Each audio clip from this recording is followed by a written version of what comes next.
Welcome to section 2.2. We're going to learn about how derivatives can actually be functions themselves. So, quick intro. This is a very, very important section. There actually won't be a lot of homework this year because, well, we're doing things a little bit differently. But for the homework, it's super, super important that you take your time and you actually stop and really make sure you understand what you're doing. So try to work on it after class on Wednesday. Make sure that you are working on it a little bit each night so it's not too overwhelming, okay? I want you to do this so that you're not going to, 0.5 donkey. So if that doesn't make sense to you, I can explain that later. But basically, don't try to rush through it, okay? So at the previous lesson, we defined the derivative to be equivalent to finding the slope of the tangent line. And there's different ways we can do that, two different definitions. And one of them is this. Remember that A is some x value that you're approaching. Okay, so what did we say A stood for? Some x value that you are approaching. But basically, this is also called the point of tangency. So where the tangent line is crossing. So I'm going to rewrite that formula for you now. But in place of A, I'm going to change it to X. Okay? Which makes it a little bit confusing because it looks like they're the same. But I want you to understand one small detail about definitions in math. The letter X almost always stands for some value that varies, okay? And it can change from one question to the next. Where A is some kind of particular number that you would actually plug in and solve. So you have two different limit definitions. One is going to be used to find the slope at a point. So that's what we mean when we say that A is an actual number. And the second one is going to be more to create a function for the derivatives, for the derivative. So their uses are very, very similar, but a tad bit different. So I'm going to show you what that means here in an example. What we're also going to do is we're going to look at the derivative as a function. And what that means is you won't just get a number out when you find the derivative. You'll get an equation instead. And so the equation is going to be used to tell you what the derivative would be at any given x value, okay? So I'm going to give you an example where you have a function called x cubed plus 3x squared. And I'm just going to go ahead and tell you that I already did the math, and the derivative of that function is 3x squared plus 6x. Here's a graph of x to the third plus 3x squared. There's your function, right? It's definitely a function because it definitely passes the vertical line test. Here's the derivative that I already computed doing the really long limit definition way. And it is also a function because it passes the vertical line test. At first glance, it would not appear that these two functions have anything in common, but they actually do. So I'm going to ask you to go through and answer these questions with me. This is f of x. This is f prime of x, which means the derivative. So the first question is, where is the slope positive for this particular function? Where's the slope positive? Which means where's the function increasing? So where is the slope positive? This slope is positive from negative infinity to negative 2, and then again from 0 to infinity. Okay, where is the slope negative? The slope is negative from negative 2 to 0. Where is the slope 0? The slope is 0 at any peak or valley, which would be at negative 2 and 0. All right, now I'm going to change the words slightly. Second, for your derivative graph, your second function, where is the function positive?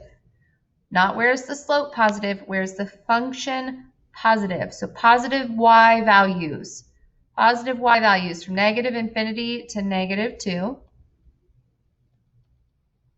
And from 0 to infinity. Where's the function negative? Well, the negative y values are down here. So that's from negative 2 to 0. And then where is the function 0? The function is 0 at negative 2 and 0. Now stop and look. The answers were the exact same for both sets, or for both functions, but I slightly altered the questions. So we've got to figure out why they're the same. Okay, here's what it is. Are you ready? The derivative measures the slope. So the first function, let me pick a point. Let's say I want to figure out right here, this is at x equals negative 1. I want to figure out the slope of the tangent line right here. So this is my little baby tangent line, except I just made it a huge mess. Let me try again. So I'm going to draw a little tiny tangent line like that. What do you think the slope of the tangent line is at that point? Just if you had to guess. I feel like it looks like maybe like down 2 over 1. So we'll call that negative 2. Okay? Maybe it's even bigger. Maybe it's negative 3. I don't know. Something like between negative 2 and negative 3. This measurement of what the slope is when x is negative 1 is a point that exists on my derivative graph, because my derivative graph tells the slope at any point in time on my original function. So if I go to negative 1 on my derivative graph and I go down, the y value here, which is negative 3, would represent the slope at that point on my original function. Okay, let me show you another one. So let's say when x is, this is a half, right? Because this is 1. When x is a half on my derivative function, according to this, it says that the slope would be 4, because that's the y value. Let's go see if it makes any sense. So go to x equals 1/2, which would be right here. And do you see how the line is very steep here? It totally makes sense that the slope could be 4, because that's a pretty steep slope right there. So really, all this is this derivative graph is just giving information about the slope of the original function. Okay, so let's try an example where we're going to draw the the derivative graph with this original graph already given. Okay? Now, for you very literal people out there, I think it would be a good idea to make a table of values to get from the original function to the derivative function. So that's going to work kind of like this. Instead of an xy table, you're going to have x and f prime of x. So you're going to pick points on this graph, and you're going to estimate what you think the slope is at that point. And that's how you're going to make your table, because you want data points on this table that will help you create this derivative / slope graph. So I'm going to pick some points. Maybe I'll start with like right here on we'll start right on the y-axis. So if I were to draw a little tangent line here, about what do you think the slope is? And getting the exact value is not that important. It's just making sure that you know it's positive or negative. Okay, so I feel like when I look at this, I don't know, maybe the slope is negative 2. So I'm going to use that as, that's my guess. Okay, let me go to here. This seems like another important spot because that's a minimum value. So I know that when x is approximately 1/2, the slope of the tangent line is 0. Okay, so put that in your table. Maybe we'll go to 1. So when x is 1, maybe my slope is like 1 or 2. We'll call it 1. Then when I get just past 1, I don't know what we want to call this, 1.5? Sure. When x is about 1.5, it looks like my slope is 0 again because it's at a peak. And then maybe we'll go to like 2, whatever you think this x value is. Then it goes back down. So my slope is now negative again. Maybe it's -2 again. We're just estimating. And then all the way over here, which I don't know the x value, so I'm going to call it 3. Maybe the slope, well, that I can tell is 0 slope again. So what I'm going to do now, once I have some data points, is I'm going to plot these points on my f prime of x curve. Because all these y values are not actually y values, they're all slopes. So I need a point at 0, -2, which would be way down here. I need a point at 1/2, 0, 1, 1, 1.5 back to 0, and then 2, -2 would be way down here, we said, and then 3 goes back to 0. And I'm just going to connect the dots, but make it like a nice smooth curve. Whoa. Hopefully you can do better than me. And that's going to represent your, actually go like this, that's going to represent your derivative graph.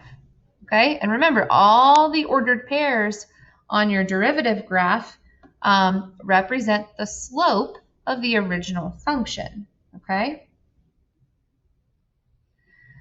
All right, example 2, find f prime of x. We're going to do that first. All right, so remember that finding the derivative is the same as finding the slope of the tangent line. So I'm going to write down one of the 2 definitions for how to find the derivative, and then we will set it up together. So remember that when you're doing this, you start by plugging in whatever is in parentheses. So I'm going to plug in x plus h into my original function everywhere that I see an x. So that is going to look like, let me get my limit, x plus h cubed minus x plus h. Then I have to go through and plug in x everywhere that I see an x. Well, that would just be the same thing. Over h. All right. I can't plug and chug, so I'm going to have to multiply all this stuff out. And for the sake of time, I'm just going to tell you all the terms and what they would look like. So I have x cubed plus 3x squared h plus 3xh squared plus h cubed minus x minus h minus x cubed plus x. Goodness. And this is all over h. And what should happen is I should have several things that are going to cancel up there. So that's going to leave me with, let's see, x cubes cancel. And x's, actually, is that it? X cubes and x's, yeah. Now look at all the terms I have left. Every term I have left does have an h in it. So I'm going to go one step ahead. And I'm going to go ahead and factor out an h from every term. Remember that this step is very, very helpful because it allows me then to cancel the h that's on the bottom with this h that I have factored out. So then the limit that I need to take the limit now for what I have remaining, which means I will be plugging in 0 everywhere that I see an h. Okay, 0 goes in place of h because the limit is h is as h approaches 0. And then my remaining stuff will be 3x squared. This will all be gone because it's times by 0. That's gone too. Minus 1. And I would identify that as my derivative. Now what you did is you just wrote the derivative as a function. And that means that now if I wanted to find the slope when x is 10, I would plug 10 in place of x, and that would tell me the slope at that point. Okay, for the next one, I think that maybe you could try that one on your own, and keep in mind that the solution is already posted on the PDF of the notes that I have attached on Classroom. Okay, the next thing I want to go over are different ways that we can say derivative, but with symbols. So f prime of x is the most common. You're going to see that one a lot. So it's called f prime of x.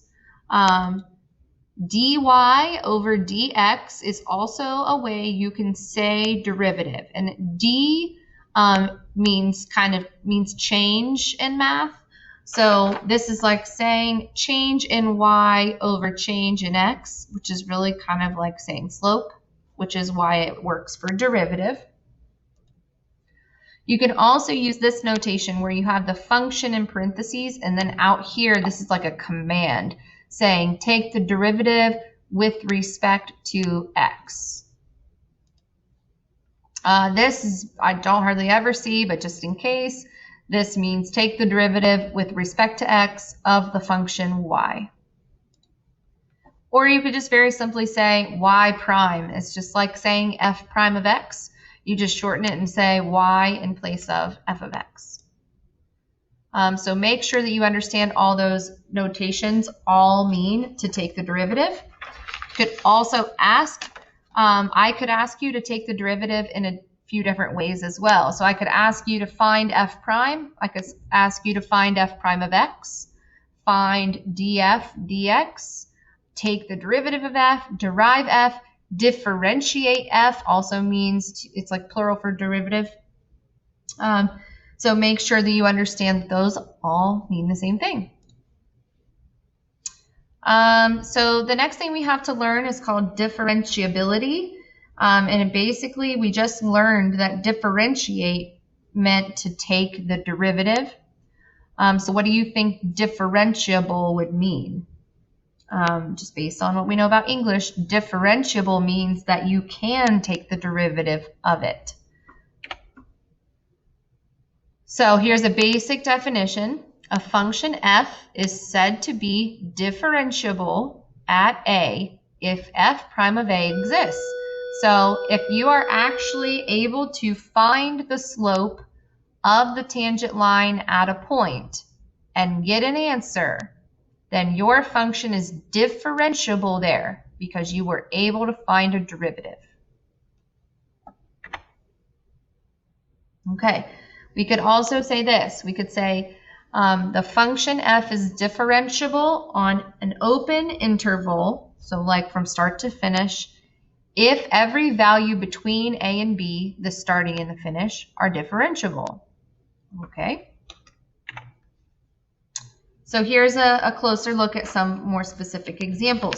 When is the absolute value function differentiable? When can you take the derivative, or when can you find the slope of an absolute value function? So here's a picture. It looks like, this isn't really that bad. Like I can find the slope at any of these points, right? Slope means derivative. So if I said, what's the slope here? You'd probably say 1. What's the slope here? 1. What's the slope here? -1, right? You with me? I can find the slope pretty much anywhere, except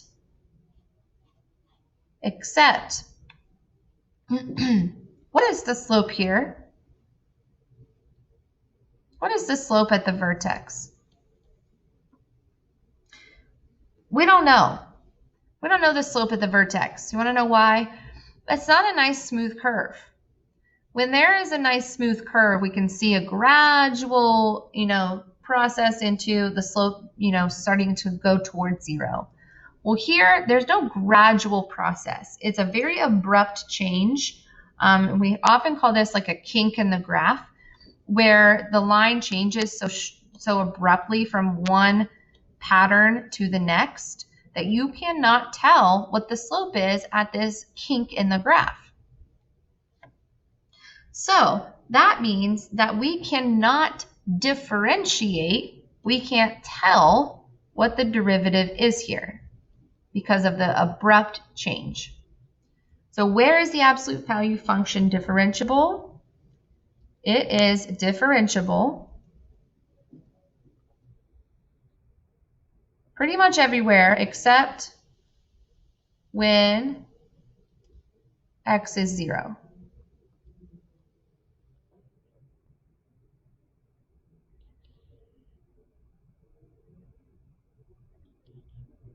Okay, it's because there's a kink in the graph. Okay. These are some different ways that a function can fail to be differentiable. Remember, that means that I can't tell what the derivative is in that location. I can't tell what the slope is in that location. So if you have a kink in the graph, I can't tell what the slope is at that kink. If you have a discontinuity, you don't have a slope at that location because the graph doesn't exist there. Or the third thing, if I have a vertical tangent line, I can't tell what the slope is there because for vertical lines, the slope is considered to be undefined. So if you have an asymptote or something at a point, you can't tell what the derivative is there because the slope is not defined.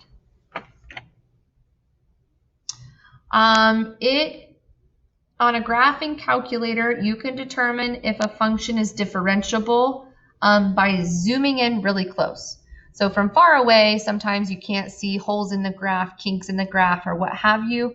But zooming in on a location can tell you if a function is differentiable. And if you zoom in far enough, basically, the function will just start to look like a straight line. And if you continue to zoom in and it continues to look like a straight line in that area, then it's considered to be differentiable, okay? So you could practice here on your calculator or on Desmos, you know, graphing it and then kind of zooming in when x is 5. So creating a window that's really, really small around 5, like 4.9 to 5.1. And see if it looks like you have an actual straight line. If you do, it's considered to be differentiable. If not, then it's not. And I'll go ahead and tell you that this one should be differentiable. It should resemble a straight line, but this one here will not. All right, last thing we have to cover, and I'm going to do one more example for you, and we will discuss the rest in class. So, in this last example, we are going to look at finding, not this one, the second derivative. So this is your notation for what a second derivative could look like, or you could just call it f double prime of x.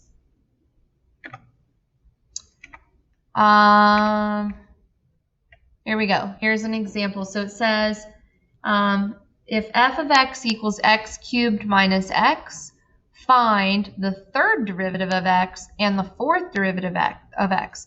So the example I skipped, we went ahead and found the second derivative. So let's go from there. If I want to find the third derivative, I'm just going to take the derivative of the second derivative.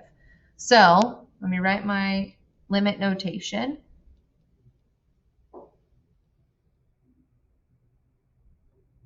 All right, so we're going to go through basically the same way that we have been thus far. So I'm going to start by plugging in x plus h, and I'm plugging it into my second derivative because I'm trying to find the third derivative. So I just need to go one more step through this process. So x plus h plugged in would just be 6 times x plus h, minus x plugged in would just remain 6x over h. Simplify the numerator. So you're going to distribute and get 6x plus 6h minus 6x, which very clearly the two of your terms are going to cancel. Then you get the limit as h approaches 0 of 6h over h. Your h's cancel, and you don't have to do any plug and chug at all because you end up with just 6. So your third derivative is equal to 6. Your fourth derivative, you would basically repeat this process and take the derivative once again from this point. Let me go back one more thing that I forgot. When you are doing higher order derivatives beyond the first derivative, it is important to understand the connection to science. So S of t is typically the letter we use to describe the position of an object, and that is equivalent to like an original function. V of t is what we use to describe the velocity of an object, and that is equivalent to like rate of change, which is represented by your first derivative. A of t represents the acceleration of an object, and acceleration is determined by the second derivative of your function. So if you have a question that asks you for the velocity of some object on your homework, you will find the first derivative to get that value. But if you're asked to find acceleration of something, you will take the second derivative to find that value.